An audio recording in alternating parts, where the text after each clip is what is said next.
Welcome back, everyone, for another episode of the Born to Innovate podcast. Today, I'm joined by a special guest, Jean Templin. Jean is the co-founder of Nayak AI, and her company is helping revolutionize the sales industry with AI to analyze sales calls and a lot more. And we'll dive into the specifics during this call. Thanks for joining us, Jean. Thank you for having me. Awesome. So to start off, for the viewers who don't know who you are, can you share a little bit about your background? How did you even get into this space and what inspired you to start this company? Sure. I guess I'll tell you a little bit about myself. I like to classify myself as a pioneer. I'm a product person by heart, and I love to really solve hard problems, right? This isn't the first one, and use technology to do it.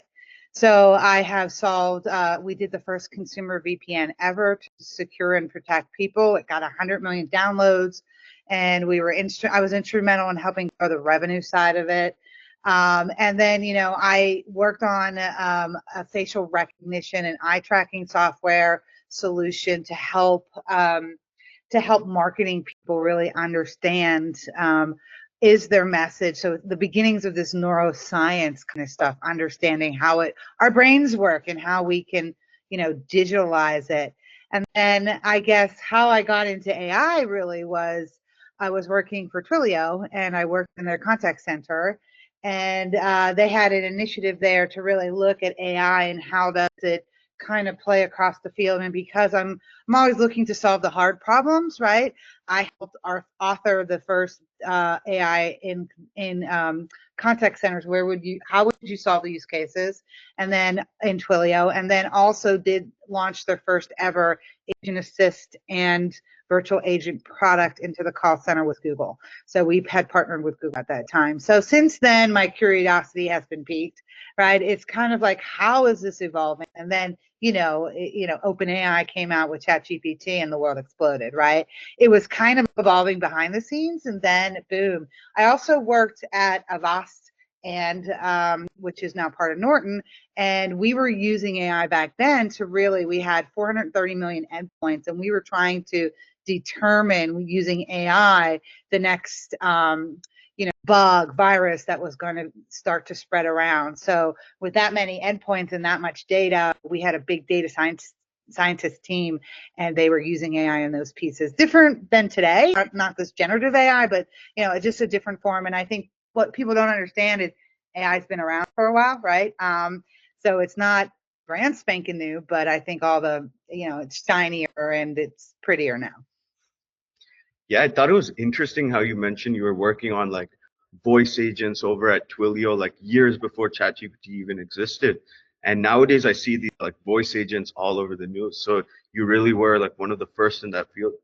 Yeah, that's why I like to say I'm a pioneer, right? Let's say it didn't work that great, not as great as they do today. It had to learn a lot more. You weren't able to feed in as much context or signals, right? But it still worked. So you were able to see some ROI on it, right? But it just took a little longer for time to value. So yeah. So you worked at all these companies and then you gained all these experiences that led to you founding an AI company. Yeah. Fast forward to today, tell us a bit about your role and what you're doing nowadays at Nayak AI. So yeah, I'm helping really find the trajectory of the hockey stick that everyone's looking for as a founder. How do we position it in the right place to grow it? And at Nayak, what we really believe in is like the sales is going through a digital revolution, right? And you're hearing the new frameworks of digital first, human when needed concept starting to play. There's all these tools out there. You can talk about Clay, you can talk about a lot of different ones that kind of analyze a lot of signals to start in the front end of the sales journey. But when somebody books a demo and they really want to talk to somebody at the company, that's kind of where we come in, the human when necessary, or I like to say where the relationship is built, right? And Nayak was kind of founded on the hypothesis that we need to build trust to build a relationship, right? And trust is broken in many places. As we all know, this country is crazy right now, and there's a lot of trust that's broken in many different places. It's also broken in sales cycles. It's broken in different places. So I'm sure you've been on a call before when you go in and they're like, well, what do you want to discuss? Or tell me what you want to review in the demo. Why don't you know that? Right? There's enough tools out there to know that. So these are kind of the things that I think once you understand that, and I think people are realizing it's something like 87% of buyers in the sales journey have done a ton of research before they actually come to you. And so the sales frameworks, the sales world has to change slightly to make sure that they're prepared for these things too. And then as you're in the call, our goal is to really help and coach people through relationship building during a call. And also analyzing anything that may have been there in the call as it occurred. So kind of these meeting summaries at the end, right? So yeah, we do a lot of different things to prep people for this. But yeah, that's kind of what we do. Yeah, I really like how you emphasize the trust in the sales process. And one thing I've learned as a founder myself is that oftentimes people don't really buy off the product itself, but it's the trust and whether they even like you as a person to begin with. And especially, I see all these AI sales agents coming up, and I feel like a lot of these startups are missing that point. Like, for example, whenever I get a call and it's some AI robot on the phone, I just instantly hang up. So I'm curious, like, what major shifts are you seeing in the sales industry with AI? Yeah, I think, everyone's like fully automated SDRs, AI SDRs, never, who's going to take a call from a fully on? I mean, as you said, you're like, to me, it's kind of like that annoyance where you don't even have the ability to talk to me. Then why would I trust you in a relationship as you build forward, right? So I think buyers are way more sophisticated right now than the sellers are, and the sellers have to catch up. So that buyer has done research. That buyer knows who you are. That buyer has done a lot of prep work. And you can't come to the call and expect to start at the beginning of your framework and say, oh, this is the discovery. Tell me your pain points, right? Or I'm sure you've gotten emails, which I have, where you're on a demo, you book a demo, and they're like, well, what do you want to talk about? I'm like, what do you think I want to talk about? Look at what my company does. Tell me what, figure that out. You should know that, right? So I think that's where when somebody comes to a call prep, I automatically trust them, right? That level of trust has already started. So those are kind of the things that we're seeing changing, right? That prepping for a call is extremely important. And of course, you can use AI to do that. And then also beyond prepping for a call, reading the room. And I think that's a skill set that's very different than just conversational AI.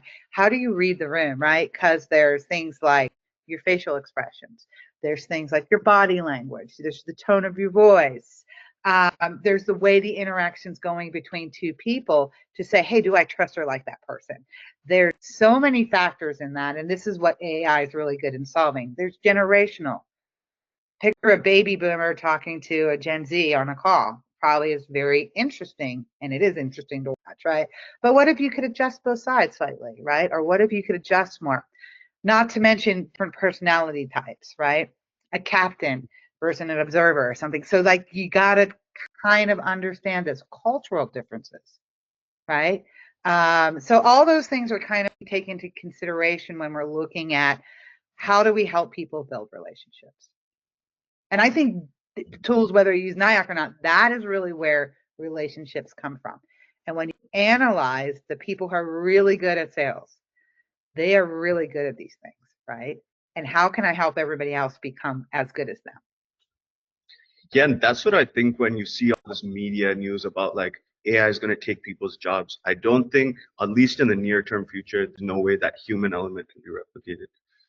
I agree. I don't think so. And I think what happens is there's going to be a whole big bunch of other jobs that are created, just like when the internet was going to take away everyone's jobs, right? Mobile phones were going to take away everyone's jobs. But what in reality happens is different jobs get created, right? And people then no longer have to do submenial tasks like filling out the CRM in salespeople's world. They're hired to be relationship people. It shouldn't matter, do I know Salesforce or HubSpot, or do I know this tool or that tool? Who cares? It should be, am I a great relationship builder? Right.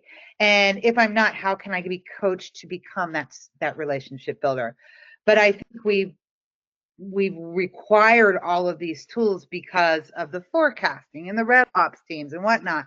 But if you were really good at relationships, it was always going to show through. And who cared if you knew how to use Salesforce, right? In many ways. So I think that's where AI really helps, and it's not going to take away your job. It's going to make it better to being the core thing that you as the human need to get really good at, and that's relationships. Definitely. So we're both working in the AI field, and we both know there's new advancements coming out all the time. So have all these tech advancements, have they helped or hurt your business, and in what way? It's interesting because I think we've been doing agentic AI for a while in our world, right? So we always believed that enough context, there are these kind of steps together to get this goal that you were trying to do, right? So when all this new stuff came out, we have always thought through the problem of, I'm not putting my eggs all in one basket, right? I need to be flexible. I don't every day, whether it's OpenAI, Anthropic, whether it's it doesn't matter. We use all the models. We never build our own framework. And I actually asked somebody, they were using Watson once. I was like, I don't even know anybody who uses Watson anymore. Oh, our whole company, it's really great. Well, what if it's not? Right? We don't know who the leader is going to be or who the winners are going to be. It's still so early. So for me, what we have always thought about is, how do you keep it flexible enough, right? Because you have the next day something else. And you're absolutely right. It hasn't hurt us because we've thought through it differently. Because I've been in enough situations where you've pegged on a technology, and then what if they bankrupt? What if they don't get any more funding, right? Like, what do you do? So we've thought through that in every decision that we've made. Got it. And then, so let's say there's someone watching right now, maybe they're having some sales challenges in their business. So what kind of businesses are you helping, and like what kind of results are you helping get for them? Yeah, we really have two kind of our ICPs are really two focuses right now. We're really helping MSPs and founders. So earlier stage in the sales world, right, where you're either transitioning from founder-led sales to your first salesperson, because there's some unique problems there, right? Like, hey, I got to make sure I still can make payment, my sale, pay everyone in my company. Plus, I got to, because I got to scale my revenue, but how do I do that? I don't want to let it go, right? As a founder, when do I let go? How do I do that? And what tools should I put in place? So this is really some of the things that we help with: standardizing messages when they're in the calls, and making visible to that founder what they are afraid of letting go of, right? And then when sales teams are growing, and that manager has to hire more, how do I make sure that the same kind of quality that I have, I can ensure is in my salespeople? I can't be in every call, but how can I have tools that help me look at data in different ways to be able to solve for that, right? So building sales teams, or being that first founder and transitioning, really where you're starting to grow, right? And you're really trying to figure things out. And I think that's really where we come in and help the most, right? Or let's say you have a failing SDR team, or a failing whatever team, that AE team, we can come in and relook at it, almost like a restart, or where you're seeing things not working. That's really where we fit. And it's not, super high touch, multi-billion-dollar deal, sales cycle, long sale. No, we're talking about sort of SaaS platforms, right? Like something that's 20, 30 ARR, something in that range, where things are there. It's not super. It can be technical, like in the MSP world, it is technical. And either people have technical skills and don't have sales skills, or have sales skills and don't have technical skills, and that's where we fill the gaps. That makes sense. That's interesting. So can you expand a little bit on, like, you mentioned about the data that can help these kind of companies that are transitioning from like founder-led sales to building out their sales teams. This is something that I've had a challenge with in the past as well. So can you talk a little bit more through like what data you're helping them with? Yeah, so we help them understand, or help them improve. And some of them, depending on where they're at, will come in with this Excel spreadsheet. Some people are in CRMs, right? And what we really do is help them understand, when they have that demo and they're moving it forward through whatever their stages are, whether it's demo, proposal, close, right, or whatever framework they may be in. Really listening in on the calls, making sure that we're helping them prepare. So what we do is we create something called a cheat sheet or a smart call planner that goes out and aggregates data, brings it together, and depending on your industry, for instance, for MSPs, we'll do a dark web scan so we can help drive urgency, right? Hey, we've seen that your company is already has some vulnerabilities, right? And we present that out to the salesperson in what we call a cheat sheet in many ways, right? Also, it talks about their personality types and how they should approach different asking the questions. So you can read all this and prepare yourself. We do all the work. You just come in 5 minutes before, read through it, and then as you're on the call, we can guide you, right? And guiding what we do is we have hints so that if somebody gets stumped, which you do if you're not the founder typically, right? Or maybe sometimes it's the founder, we can pull up hints that helps you get past that. And then we also have what is called a personalized agenda. And then at the end, we summarize it all up, right? And we give you some basic things like, are you listening enough in a call? Are you talking too much? Are you talking too fast? What was your sentiment? And we're adding more and more data points on. And as we add them in the analysis at the end, they're also going live as you're speaking. So instead of waiting to the end of the call to say, shoot, I should have slowed down, we're actually telling you in the midst of the call, listen a little bit more. You're dominating the call. So those are the kind of things that we are working on. But that's how we do it. So, and then what we're finding is everybody that's like, if you're in the with our MSPs from the demo to proposal stage, we're able to 2x the amount of people that get to proposal stage, and proposal stage to close, we're seeing a 1.2% increase, and then the deal velocity, so the time between it is shrinking. So those are our early indicators of the groups that we have running on it right now. So it's very promising, and every data point that we add, we're watching those metrics to say, how does it improve? Hopefully it doesn't not improve it and goes the other way, but we believe it will be even better the more to a point the amount of data that you put in there. Those are impressive results. So what's going well in your business right now? What's going well? I think, I think, the positive feedback from our customers. What's interesting is they love the technology. Now they want us to put it in many other places. Why can't I have it in onboarding? The same kind of, because it's about this handoff of knowledge between teams too, right? Like, how do you ensure that the onboarding team has the same message can be sent through the whole way to the customer, right? And it's also like above, it's like CEOs or founders are going, oh, this is cool. I can get a pulse on what's happening to my whole company if I actually have this data on everybody. So taking it out of just the sales world and applying it in many other parts of the business, and think about it as an operational toolkit, right? Like, and those are kind of the things where it's great. We keep asking, I love your technology. Can you use it here and here and here and here? And then it's kind of like, yes, of course you can, but how do you get it all done? Right? And it's the infamous product priority kind of things that are happening. So the good news is they love it and they want it to be used in other places and they see the value.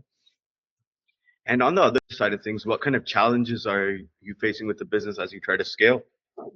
Yeah, I think challenges are pretty much probably what everybody else faces. We always need more money. We always need more people. Like, we know what to do. We have so many data pieces coming in. We know what to do. The question is, I feel like I can't go fast enough.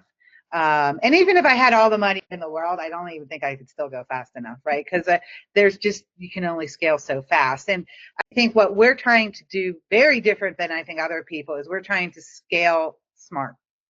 I want to be one, and there's other ones out there now. You can see them. They're able to scale to 15 to 20 million in revenue with 15 people.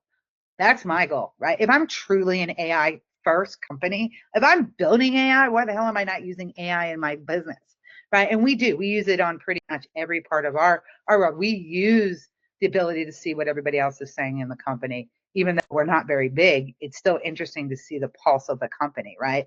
And then also We use it in development. We use it in lead generation. We use our tool in sales generation. We use it to generate content. Every part of the business, we are looking at how can I use AI to do different things, right? I put our call recorder in all my product stuff, everything. So I want to not only build, I want to build it smart. I want to see how I can become and I think, and maybe I'd love to hear your thought on this, is, the gold standard in tech was always $1 million revenue, one person, right? When you figure that out, you optimize. And now I'm seeing companies come out, $2 million a person, and they're small and they're scrappy, and that's fun to watch. And I hope tech will level some of that playing field. So I'd love to hear your thought on that. Yeah, I'm in complete agreement with you there. I don't think you need a ton of people to make a great company. In fact, there's some really insane examples I've seen. Like Telegram is one that I think of. I think they hit like 1 billion with, I think, 40 people.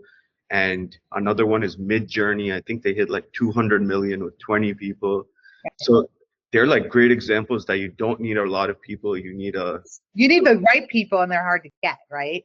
So, and they're hard to put into your culture, right? Our culture is different than others, and I don't want it to break. I want it to be open and, and collaborative. And I don't want fiefdoms. I've seen enough silos and fiefdoms in my life. I want everyone to feel like they have the ability. And I think, I do prompt engineering. I don't code as much anymore. I did in my olden days, but like I love to just look at this stuff and see the hardcore stuff to the UI, and I'm very particular on the UI too, right? So, and I want my developers to be that particular, and I want them to truly love everything that comes out of this, right? And I agree. I think it will be interesting. I think the next billion-dollar companies are going to be 20, like you're saying, sub 50 people, right? If done right with AI, doable, absolutely doable. And then those margins only become bigger, right?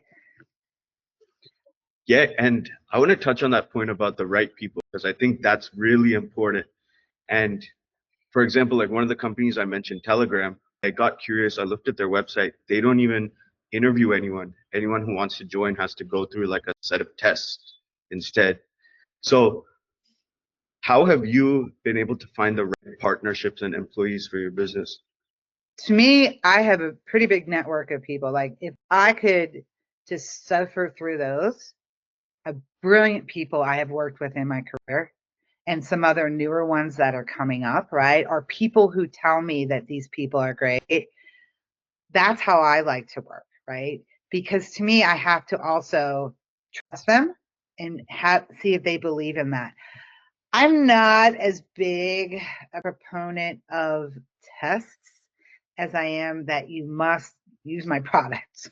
And I've had a lot of people, and I've interviewed a lot of people in my life that they're like, oh yeah, well, tell me what you do. I'm like, how again is that my thing to do, right? But I do think you should be able to bring some ideas to the table and think through things. I would love to, and I think the best thing I ever learned was sit down with everybody, especially if it's only going to be a small amount of people. You can do it very differently. You could have coffee and dinner with them, right? You can get to know who they are and what's important to them. Because skills, in many ways, you're going to hire them for a skill, and they're going to be great in some things, and then there's going to be some things they're going to learn, right? So that's kind of how I think of it. It's going to be it has been and will be very personal and touch, I don't know if I'll ever put anything on a job board, honestly. Yeah, I really like the point you keep bringing up about trust. And one thing that I've learned personally through hiring people is that I feel like anyone can learn on paper skills like coding, but trust and work ethic are things you can't learn. They're something that are pre-built once the person comes in. Is that something that you agree with as well? Yeah, and my sister and I talk about it a lot. It's kind of like the way you're wired, right? Like I think you learn that strong in life, and work ethic is definitely something that is learned early, I think. I mean, I have no scholarly, stuff on the back to support that, but it's like your mom taught you how to work, or your dad taught you how to work, or your grandma, whomever, right? Like you have this influence that said you have to put the time in. It just doesn't come to you freely, right? Um, and then for me, yeah, and that is really, really important. And I think that's what some of this, the relationships that you're looking at is, can they do that? Can they not do that? And yeah, I guess again, I come from a generation, I'm an Xer. We drank from the hose. We didn't have we didn't have treats. We didn't have half of this stuff. We figured shit out, right? And it is interesting to see, to use this. And I think there's a lot of people for the right reasons willing to join companies, and it's not all monetary based, right? If you believe in your mission, and I have a mission to build trust, people get it's broken. People want to help, right? And I want to stay true to our mission. I want to stay true to that fact. And, it's broken in many places. We're focusing on sales, right? But like, how can we take that and rebuild it and make everything better, right? That's a grand mission, right? But that's a very hard mission. But yeah, and people gravitate to stuff like that. So Yeah, I want to touch on the point you just made because I think it's really good. So, of course, money is important. Almost every business, their North Star metric is how much revenue we're making. But you mentioned it's not all about that. So, what kind of other metrics do you care about and try to optimize in your business? yeah, oh, wow, I try to optimize towards solving problems and really building relationships, because it's not always instant revenue today. I mean, of course, revenue is important, but I also want to make sure that we stand for a mission that we can believe in, right? And I don't think this one is political. It's kind of like, let's just build better relationships between humans, right? And how can we help do that with data? And I think doable, right? And I think people are feeling the pain of this not being there already, and how can they help? And then I think, so to me, yeah, that's a KPI. Another KPI is satisfaction of employees, right? Like, I want everyone to be happy and love what they do, because you will get the best results of that, right? You're not going to be happy all the time. I'm not happy all the time. I have to do shit I don't like, right? I hate accounting, and yet I have to sometimes look at that stuff that I don't care about. But you still got to do it, right? And that's the work ethic part. You always have to do something in your job that, oh, I don't like, or I don't want to do that, right? And so I think, those are some of the other things we look at. I want a staff and a culture that feels alive and not suppressed. Yeah, I really align with what you said about like not being happy all the time because as like a founder or someone has to wear a lot of hats, you can't be happy all the time. But no matter what, if I have a sales call, I have to show up with a smile on my face and a good attitude, no matter how I'm feeling. Well, yeah, and I guess maybe, yeah, in my journey, I have always thought about, I get the privilege to solve this, right? Or I get the privilege. It's not always easy. I, like you as a founder, don't sleep some nights because I'm thinking about things, or I solve something in my head. I wake up in the middle of the night and I write it down, right? But to me, that is so much more exciting than sitting there as as a cog in a wheel, and you're just going around in a circle, right? Having that ability to solve, and having the freedom to kind of bring that to life. That's what I want to, smaller, like I said, 40 people, 50 people, get the right team of group. And you want the person that thinks differently than you too, because you want to be challenged. You just don't want that bunch of yeses men or no men or women, right? So I think for me, it's all of that. And I learned that a lot when I was building, one of my startups, was a political app, and I had to embrace both sides because we wanted to be middle ground, right? Um, and it was interesting to hear that people aren't far off. They are a little bit this way, a little bit that way. And I think, that's kind of thinking where we think we're so far different, but we're really not. And I think bring all that into the table, and you have really strong companies then, and thinking through problems completely, right? Not just from one point of view. And I think that's very interesting in AI. There's very few female founders and very few female leaders. And so once again, we're having a conversation about prompting. And yes, you can see the difference in the way things are prompted when they're women or men, right? There's gentler tones, there's different things. And I gravitate towards one versus another because of the way that things are presented out. But I don't know. I just feel like this is very much like a dude talking to me versus this is much different than a woman talking to me. That's interesting. So we've talked a lot about what you've been up to recently, what the company is up to. So now let's switch gears to the future. So what's your vision? Where do you see the company going in the next like 6 to 12 months from now?